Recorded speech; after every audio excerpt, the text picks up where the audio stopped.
All right, good afternoon, everybody. Let's get ready for Brian to go over his fresh air, clear mind, the benefits of nature the benefits of nature on mental health presentation today. Hello, everyone, and thank you, Peyton, for all of that introduction. My name is Brian. My pronouns are he, him. I'm a licensed professional counselor and an adventure and nature-based therapist. I'll talk a little bit about what that is in a second here. In addition to the expectations that Peyton was talking about before, whether you're joining us live now or you're reviewing this recorded, create some space around you to be present if you haven't already. What that means is if you need to grab a drink of water or tea or something else, go ahead and do that. If you want to take notes, right, have your phone or a piece of paper that's probably less distracting than taking notes digitally nearby. And if there's something that's distracting you, be it an open window or something else that's taking your attention away, just take care of that distraction right now. Do that. And so you can be present here for our time together. Also, be willing to jump in and participate. I plan on this being interactive. We have the chat. Peyton will be watching the chat if you have questions. If you have important comments that you want to share about the material that we're talking about, and for prompts that I'm going to be sharing with you, I'll have a couple activities and I'll have a couple questions as well for us to discuss. And I want you to know that how you participate and if you participate is your choice. But I invite you to. It will help deepen your learning process and help this to not just be educational, but also reflective. Do what you need to do to meet your needs, whatever that means, including if it's standing or stretching. You don't have to have your camera on, preferably don't have your audio on, as Peyton said, unless you're asking a question, and Peyton can help with anybody who has a verbal question to ask us. But do what you need to do. And if you need to take a break, that's okay to do what's helpful. Uh, Stay curious. I'm going to be talking about a lot of different things. Some things may be familiar, some things may be unfamiliar. And I invite you to have a sense of curiosity, come from a place of wanting to learn and wanting to understand. And if you're curious and want to ask a question, again, please do. And hopefully savor this opportunity for growth for you. I'm guessing you're coming because you want to learn and share, have ideas shared with you. Yeah, be here, be present, and hopefully this is helpful to you in some way. Take away whatever little seeds or whatever growth is helpful for you. A little more intro on who I am. Again, my name is Brian Strozewski. I'm a licensed professional clinical counselor with a supervision designation. I work in the state of Ohio. That's where I'm licensed. I'm in the greater Cleveland area where NAMI Greater Cleveland does the wonderful work that they do. I'm also a CCAT, a certified clinical adventure therapist. And that's a certification through the Association for Experiential Education, AEE. I'm part of that association. It is my professional home, as I call it. I'm a counselor, I'm a supervisor, I'm a consultant, and I'm a trainer here with you on this webinar and in other capacities as well, specifically mostly with nature-based and adventure therapy. And I have 10 years of experience in community mental health where I was working with children, teens, families, and parents. And I have a private practice now on the west side of Cleveland. I do work at my office in the city of Rocky River. I also see clients at Lakewood Park and in the Cuyahoga Valley National Park doing attachment-focused, nature-based, and adventure therapy.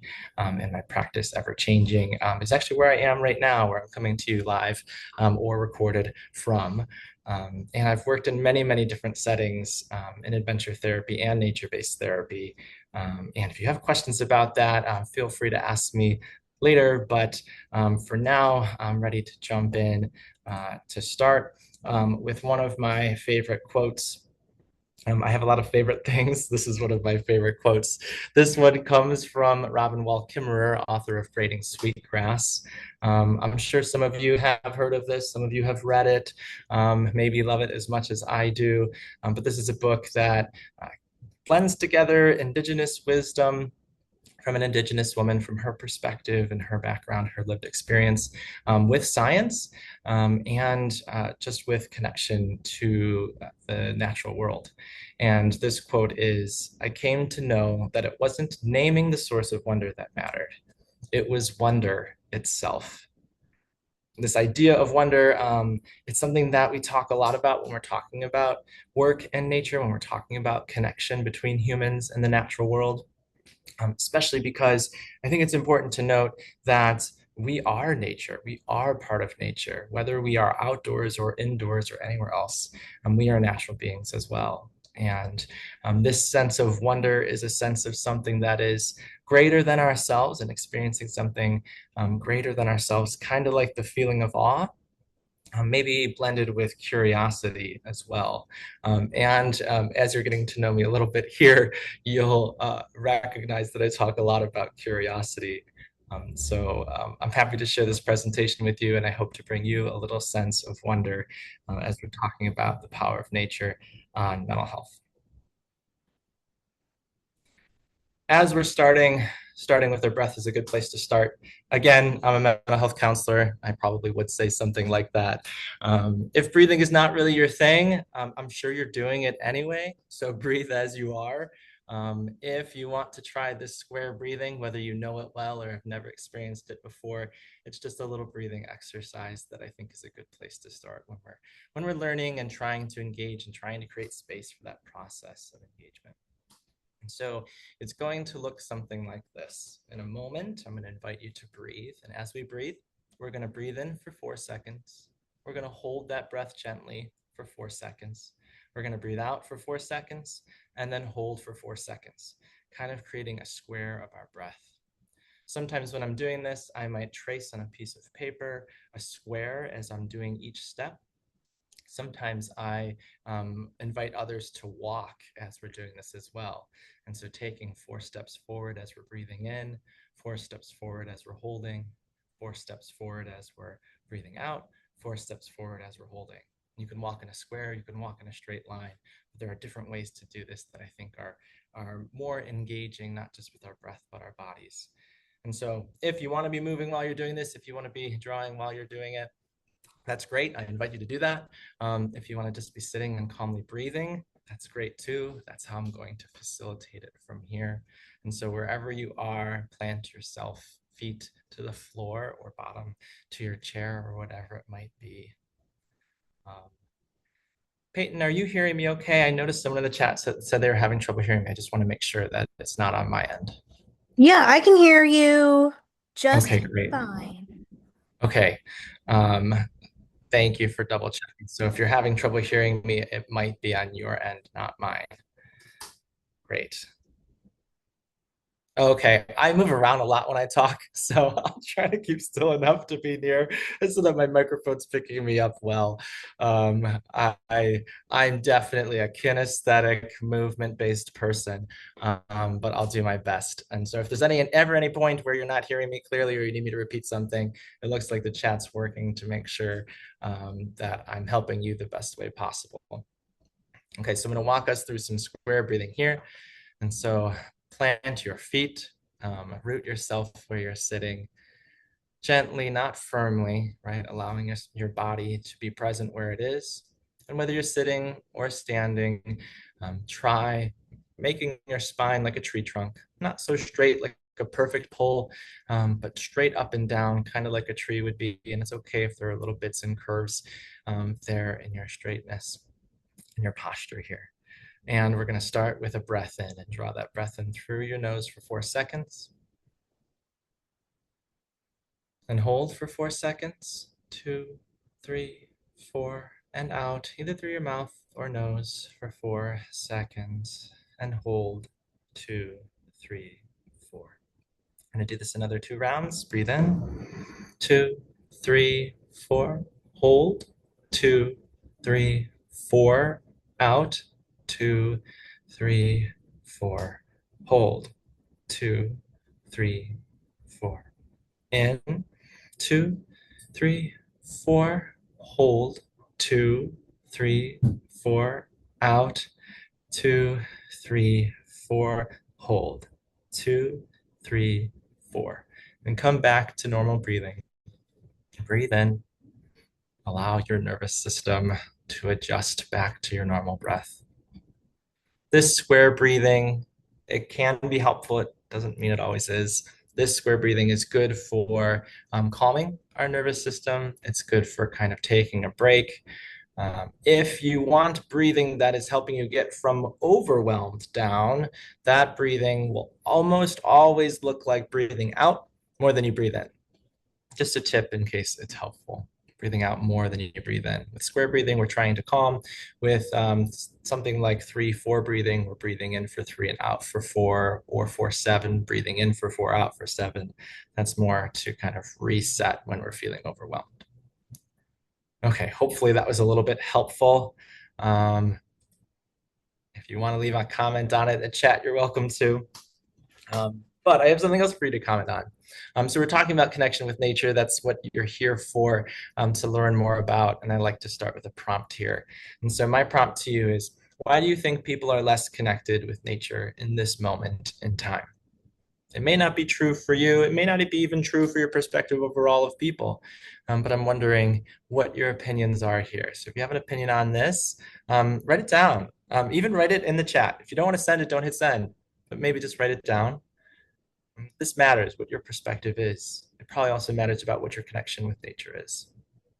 Anybody have any answers to this question? Why do you think people are less connected with nature in this moment in time? There's a comment in the chat. We're all sitting here on Zoom. Yes, yes, we are.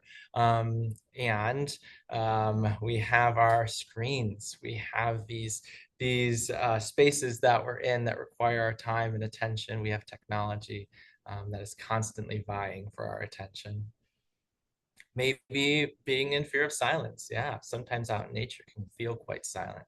Some people might appreciate that solitude. Some people might not know what to do with that solitude. You might have found that to be true as we were doing that square breathing exercise. Making time. Oh, yeah, definitely.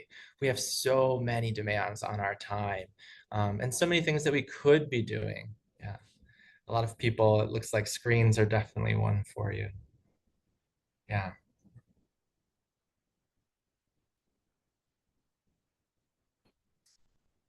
Thank you for sharing your answers. Those of you who did, those of you who have been thinking about this, thank you for reflecting on it. I think it's a really important question to ask, because I'm going to now give you information to try to help show, right? This is actually something that could be really, really beneficial to you and others. By the way, the picture here is a picture that I took. This is the shores of Lake Erie. This picture in particular, I believe, was taken from Lakewood Park um, on a kind of stormy day. Those are the waves of Lake Erie crashing on the shoreline here in the greater Cleveland area. So one of the things that we tend to talk about when we're talking about nature is comparing kind of the natural world to the urban world. Um, Statistically speaking, over 80%, over 4/5 of the world's population live in areas that we would consider urban or small towns, which would include what we in the US call suburban. Um, a lot of us are constantly surrounded by these walls, man-made areas, and not so much the natural areas. There's a ton of research worldwide, not just in the US, certainly other places as well. Um, and this research is on the rise in the past 15 years. Around the 2010s, research into nature connection with humans and the impact it has on us has really increased. And if you are curious, if you want to check some of this out, there are hundreds of studies linking this human nature connection to many health benefits that I'm going to talk about in a moment. One of these studies was a meta-analysis, and so they're reviewing a bunch of 449 studies to be exact, and 78 research experiments where they're conducting research in kind of the scientific method laboratory style of research. And so they reviewed all of these studies and research experiments. And the quote here is one of the things that's said in this meta-analysis. Integrating brief nature exposure into daily routines can be an effective and scalable intervention. If you're not used to scientific lingo, you're like, okay, sure, wow, that's right, okay. If you're aware of scientific language, this is a big deal, right? If we're saying like, oh, this can be effective and scalable, we're saying both like there's something here and we should pay attention. And not only should we pay attention to this, but it's something that if we dose, right, if we change the amount from a little bit to a lot, we can see bigger differences. And so one of the things that they're saying is that in the studies and the research that they looked at, both active and passive participation, exposure to urban nature provides substantial benefits for a broad spectrum of mental health outcomes for all ages. And I found this especially interesting that they're saying for young adults more specifically. And so they define young adults, I believe it was somewhere early 20s to early 30s.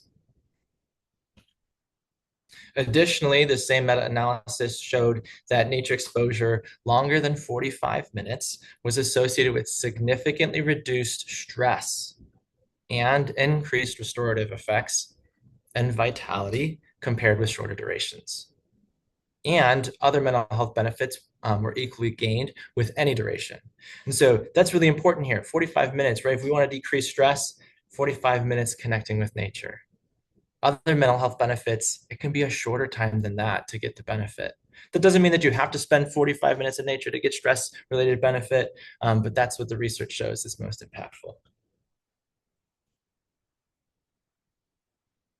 What's really great about having all of this information from science, right? It informs us about how important this connection with nature is.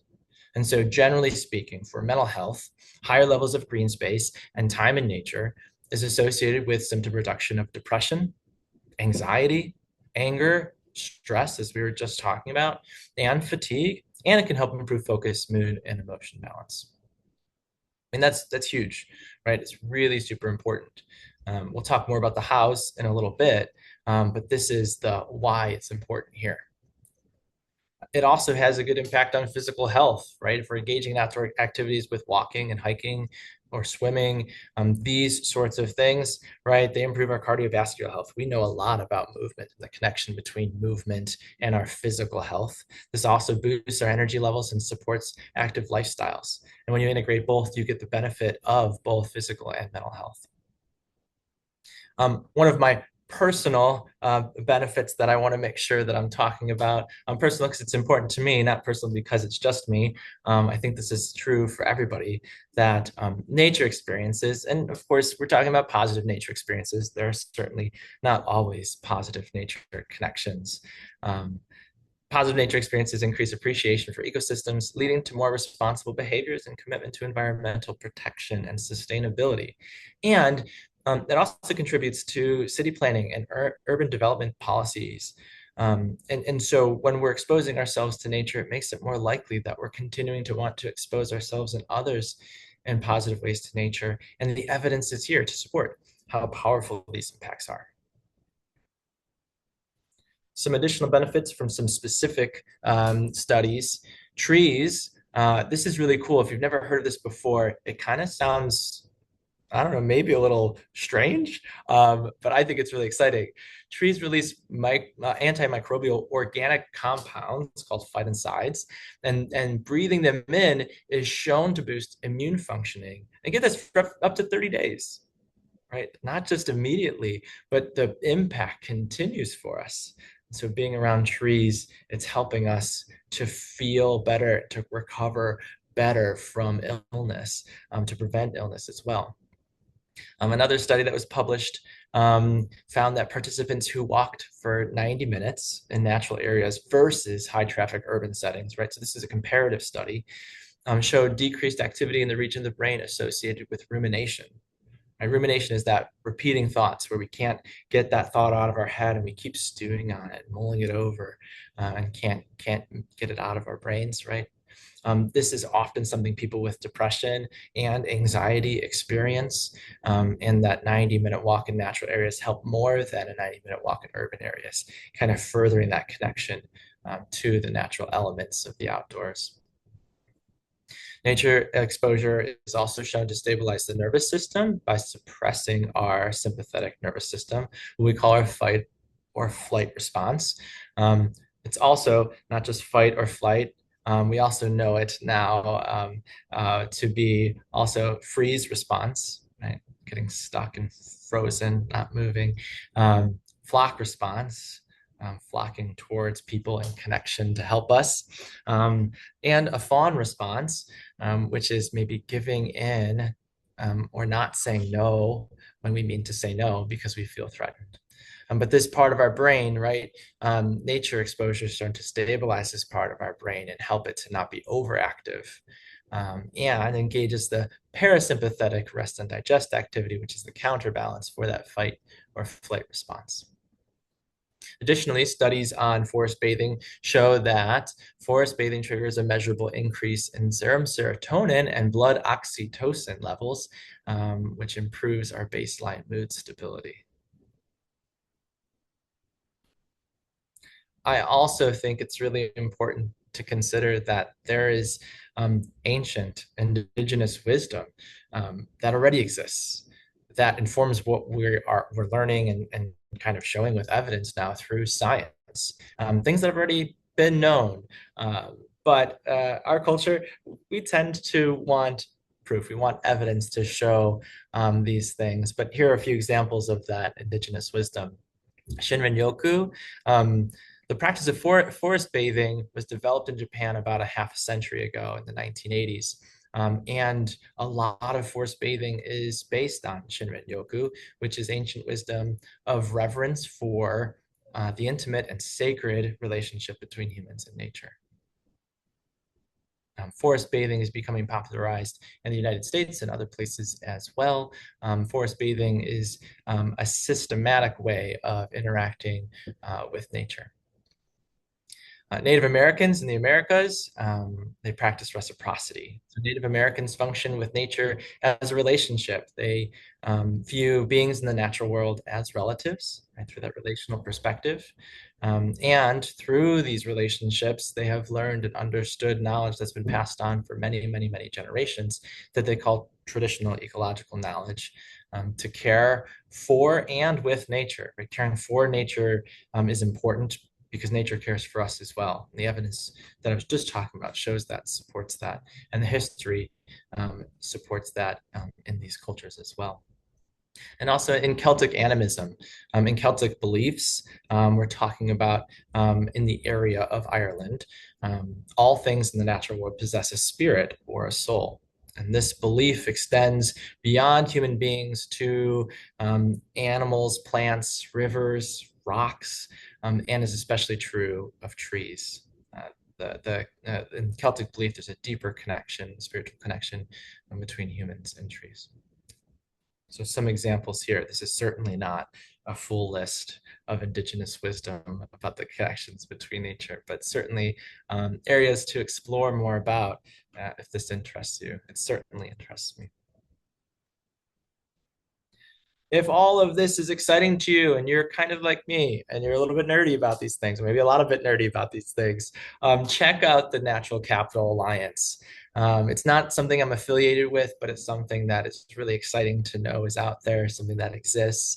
So write this down, do a Google search to look up later. But their focus is on quantifying the value of natural resources to the public and predicting benefits from investments in nature. And so some might say like, oh, well, we don't want to commodify nature, but the idea here is, in case that's your thought, the idea here is if we can do this, if we can show what the value of nature is, then it's going to help us to invest again in that urban development and city planning. It's going to help us to invest in wiser ways in the natural world and maintaining ecosystems because they maintain us and they have these amazing impacts on our mental health when we're exposed to them. And so this is a joint venture of all those organizations. Some of them you might have already heard of before, including the Nature Conservancy and the World Wildlife Fund, but also Stanford and their Woods Institute for the Environment and the University of Minnesota's Institute on the Environment as well. And that's a little monarch butterfly there in the photo. In case it's a little blurry or you can't see it, monarchs are pretty popular here in Northeast Ohio.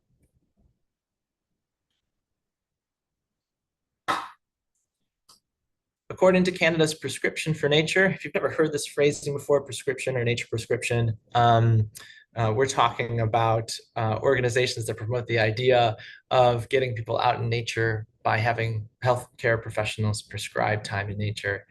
They recommend, according to them, 17 minutes a day as a dose for nature, right? 17 minutes a day sounds like it might be doable or sounds like it might not be doable. But what we know is any nature exposure, any nature connection does have some benefits. That's what the research shows us.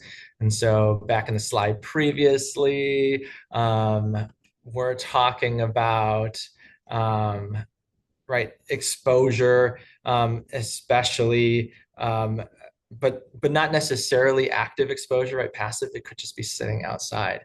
And so these 17 minutes of nature exposure, they don't have to be walking or hiking or doing something intense like canoeing or swimming. It can be something just like going outside and sitting by a tree in a local park or in your backyard if you have access to that, or a nearby community space. It could be just connecting with nature that's nearby as well, like a plant in your space or something else that might be within reach that has that living being presence. So I want to ask the question here. I'm relying on your interaction now to move forward with our presentation. What are some of your favorite ways to connect with nature? It could be one or two words, it could be a sentence, but please share. Think about this. Check in with yourself. What are your favorite ways to connect with nature? While you're doing that, I'll be a role model for you. Oh no, good. People already sharing. Good, keep it coming.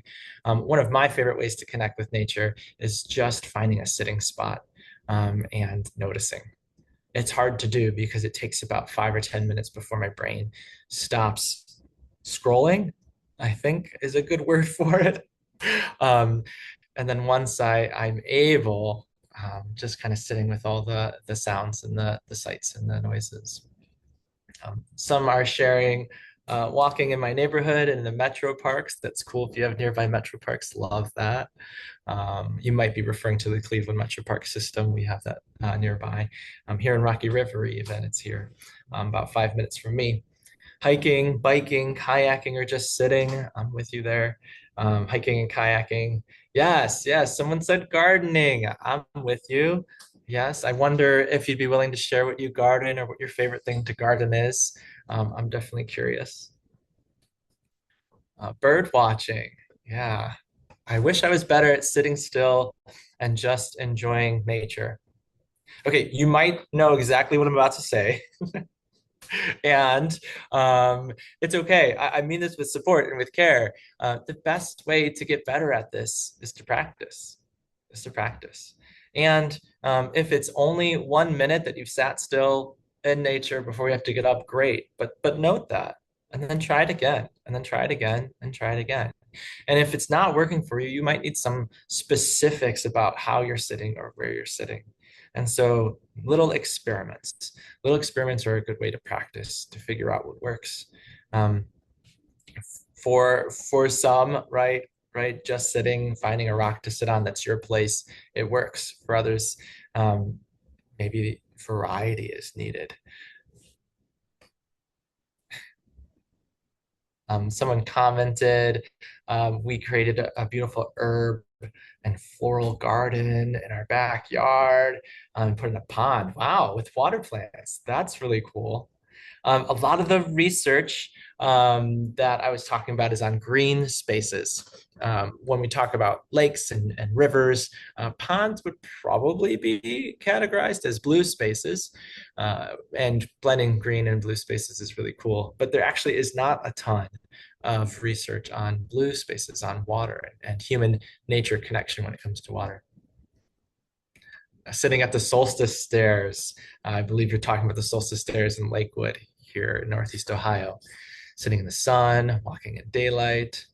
Um, I love growing herbs and using them in food and in teas.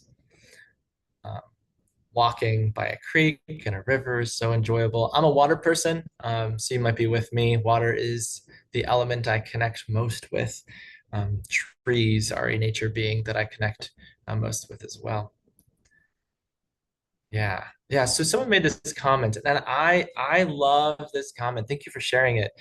For me, it's harder to connect with nature in winter because it's cold and I don't like the cold. Yeah. And I really, right now as this is being recorded, it's June and June in Northeast Ohio. Today it's in the 80s. It's pretty warm. In 6 months or so, it won't be this warm, I'm guessing. And that means it might come with the cold and with the snow. And so I want to challenge you. I want to challenge you to not try to change your preferences. You're allowed to have them. But at the end of this presentation here, I want you to think about how would you want to connect with nature in the winter? Because it can and it does look different. Most creatures, most growing things, and even things that aren't growing, they change, right? They change in wintertime. Rivers freeze over, animals burrow, and some of them hibernate. Trees, they completely slow their process of life. They're what would be considered parallel to their blood. It literally freezes. Their sap freezes. They don't continue to have the same feeding habits through their chloroplasts and the chlorophyll that's in them in the winter, right? They freeze. They completely change. Not all of them, and not in all climates, but I would offer that to you as a metaphor that your relationship in the winter doesn't have to be the same as it is in summer. But what can it look like? I feed the birds and animal life in the winter. Yes, yes. Just a caveat there. Make sure that you're aware of what you're feeding them and how you're feeding them and when.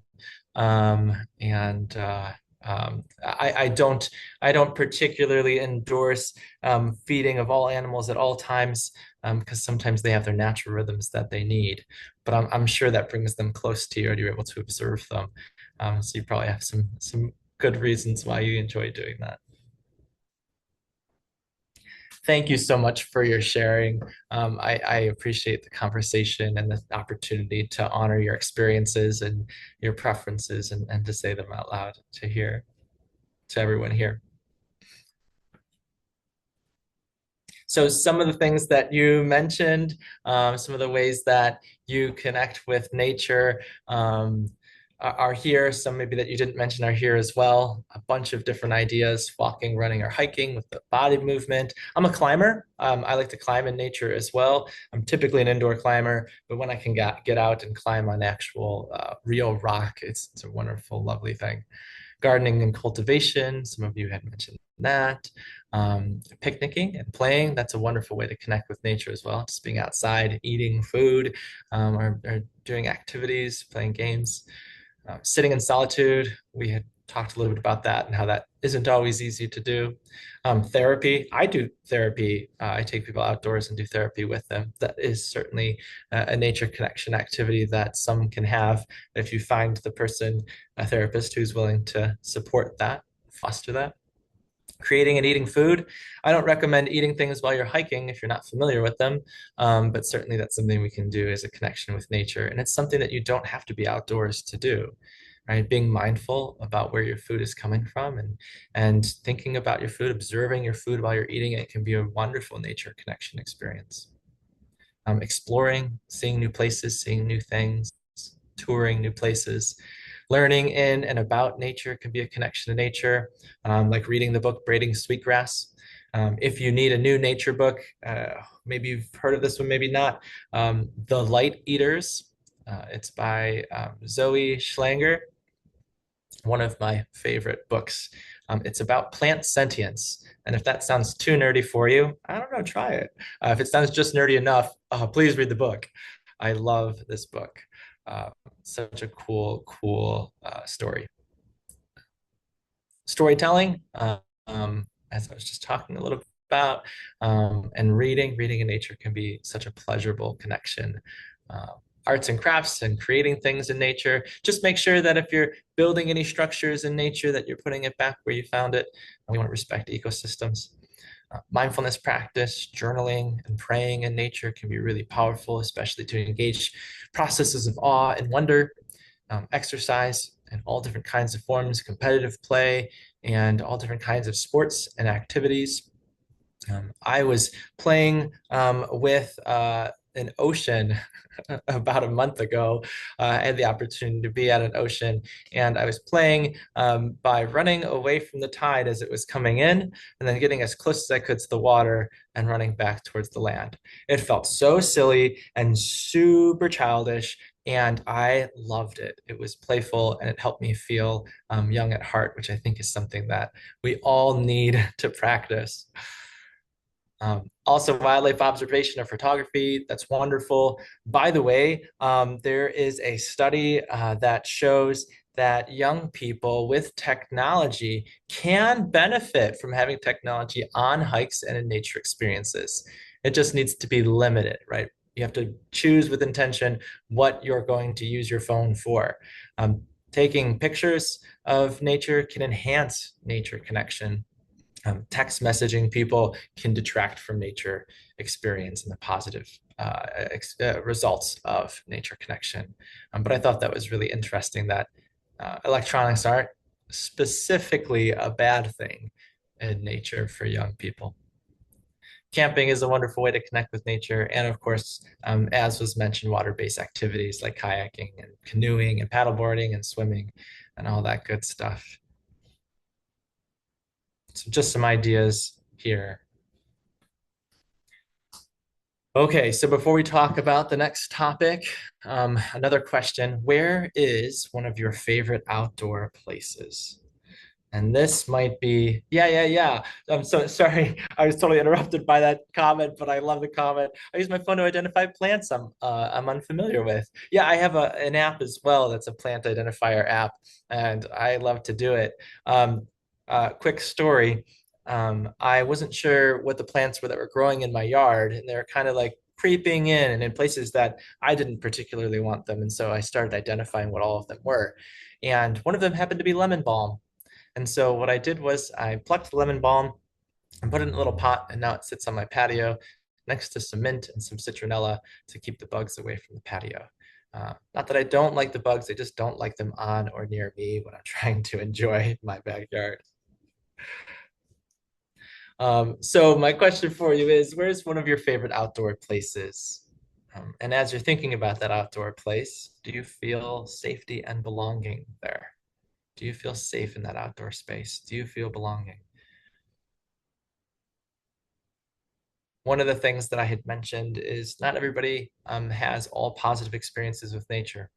It's one of the things that I find to be really powerful about nature is that nature is non-judgmental, but that also means that it's not necessarily friendly and kind and caring, right?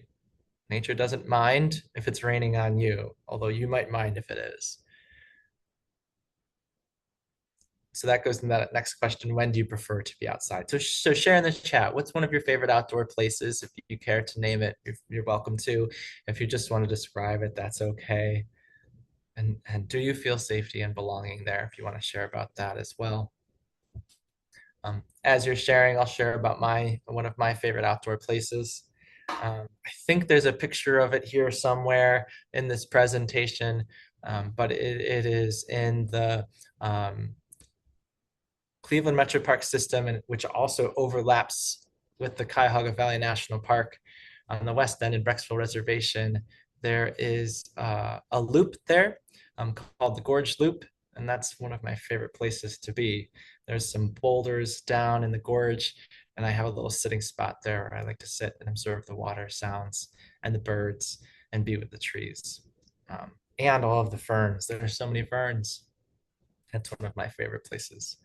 I feel a sense of calm and connectedness to myself there, a sense of belonging that I feel with people, maybe my closest people, but it's a different type of belonging because it's also that solitary, that alone belonging when I'm there.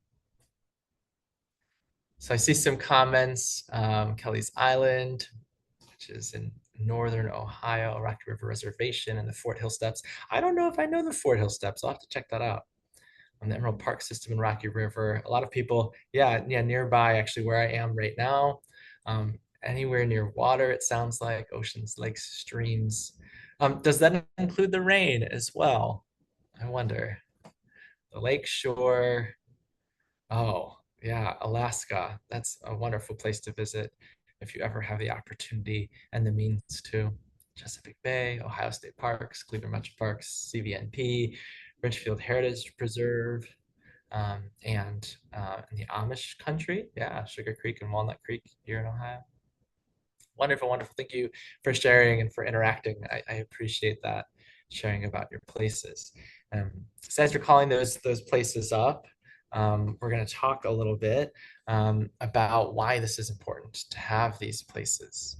So we're going to talk about this concept of place attachment. I'm an attachment focused therapist, as in attachment between people.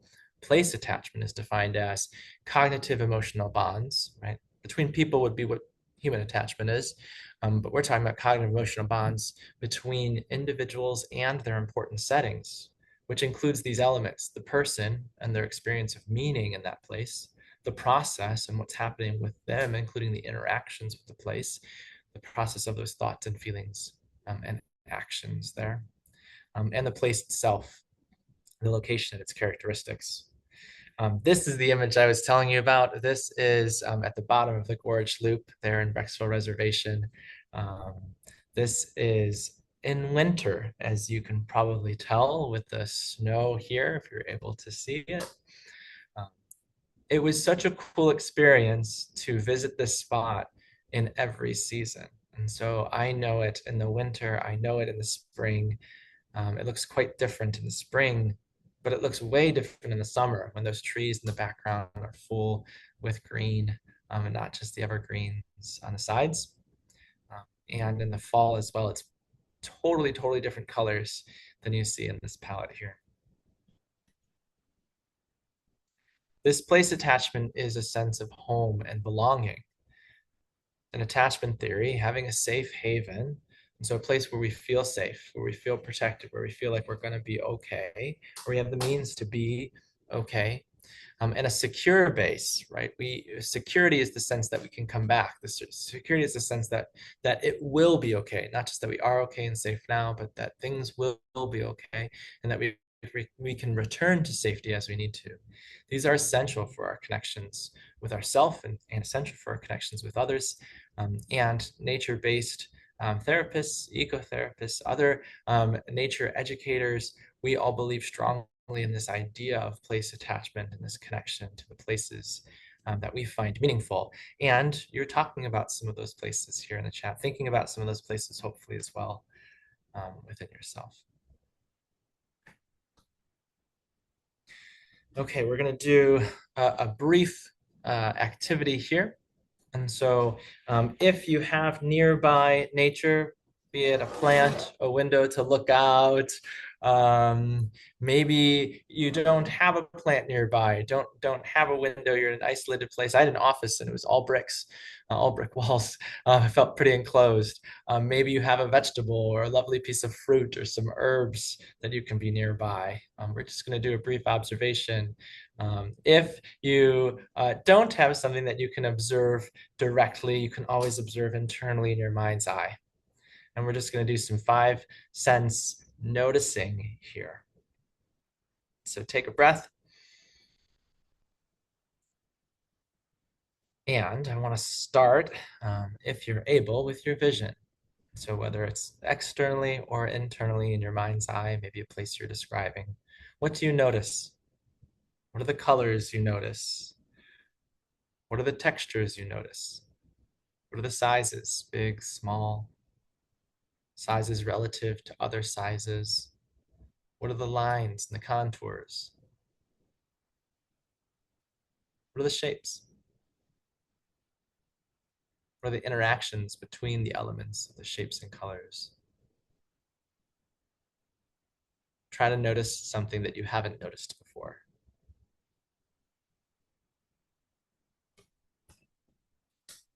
Sounds. If you have something right in front of you, right? If it's not making a sound, you can touch it, your tactile sense, and you can listen to the sounds where you're touching it. Touch it in a different place, what it sounds like to you. If you have an open window, listening to sounds near, sounds at a mid distance, sounds far. Touch, you might be able to feel a breeze if you're looking out a window, right? If you can't immediately touch something, you might imagine what the texture feels like if you hone in to one part.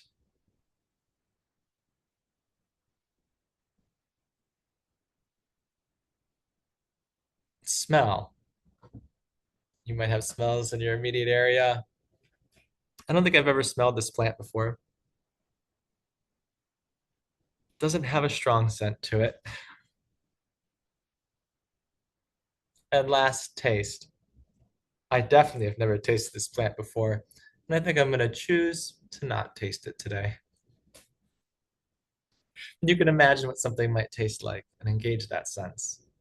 It's kind of silly and maybe provoke some curiosity or maybe provoke some disgust, but connecting with that sense as well.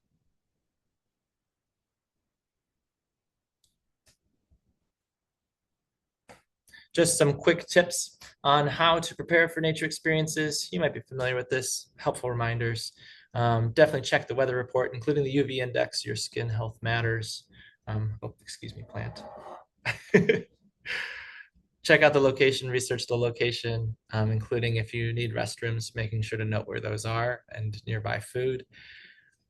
Choose appropriate clothing for activity, including for the weather, and pack what you need to, water, snacks, needed medications. That's something people sometimes forget about, especially if you have an allergy or seasonal allergies. You might choose to take some antihistamines with you. Sun protection if you need it, including a hat. My dad has always, throughout my life, reminded me, do you have your hat? He's bald, so it matters. A phone, just in case you need it for GPS or for calling in the case of an emergent situation. And bug repellent is probably a good idea too. Mosquitoes and ticks are real, especially this year. And just some quick reminders, leave no trace means honoring and respecting all property and respecting nature.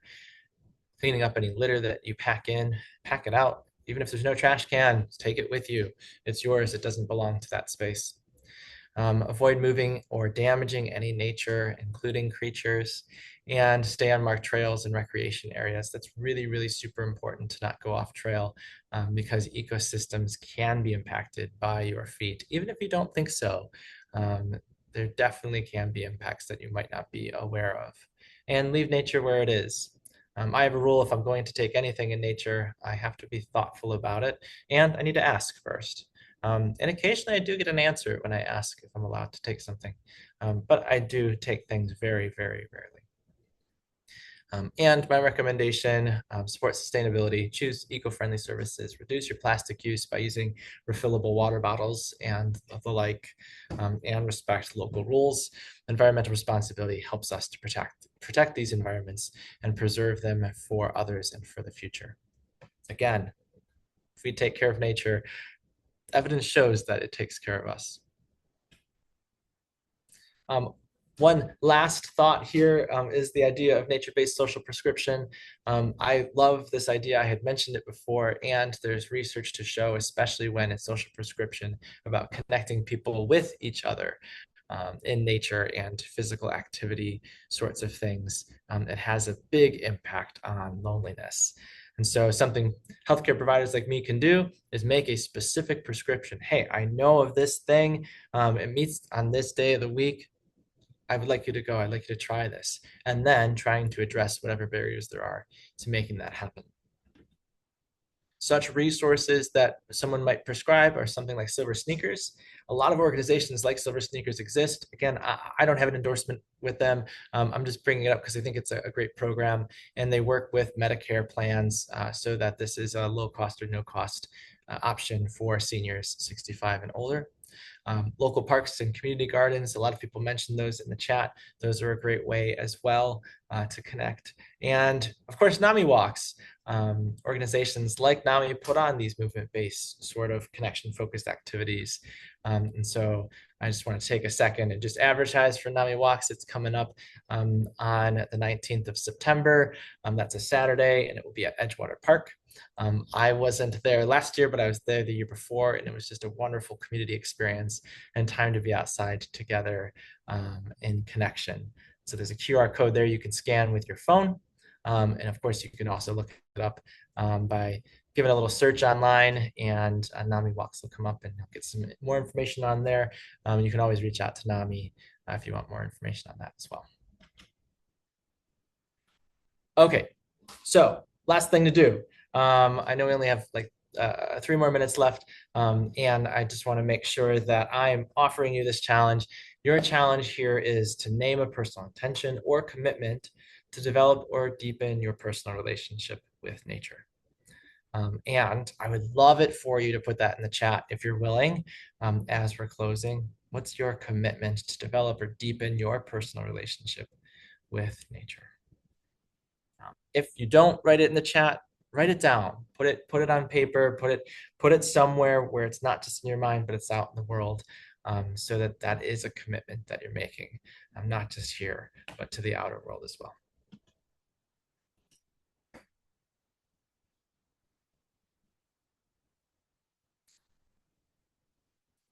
That is my presentation. Thank you for being with us here. Is this where you jump in, Peyton? Yeah, yeah. Thank you so much, Brian. This was really great. I love the interaction. I'm going to stop the recording real quick.